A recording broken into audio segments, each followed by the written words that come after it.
ভারত স্বৈরাচার আমাদের ভিতরে বসবাস করে। মাসুম বিল্লাহ ভাই, আমি আপনার কাছে একটা প্রশ্ন করি।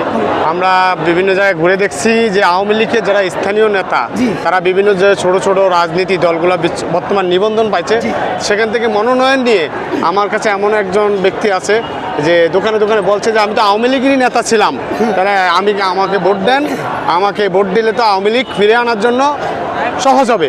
এই ব্যাপারে আপনি কি বক্তব্যটা দিবেন, কি বলবেন মানে ওই দলগুলোকে? এই দেশের মানুষ স্বৈরাচার পলায় যাওয়ার পরে আরেক স্বৈরাচার দেখে ফেলছে।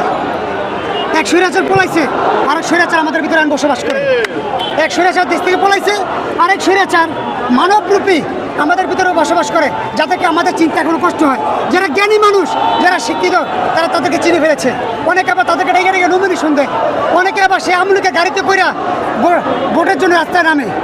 আমি তাদেরকেও বলতে চাই, সময় থাকতে ভালো হয়ে যান। দেশের মানুষ আপনাদেরকে চিনে, মান সম্মান মোটেও থাকবে না। এই দেশ ছেড়ে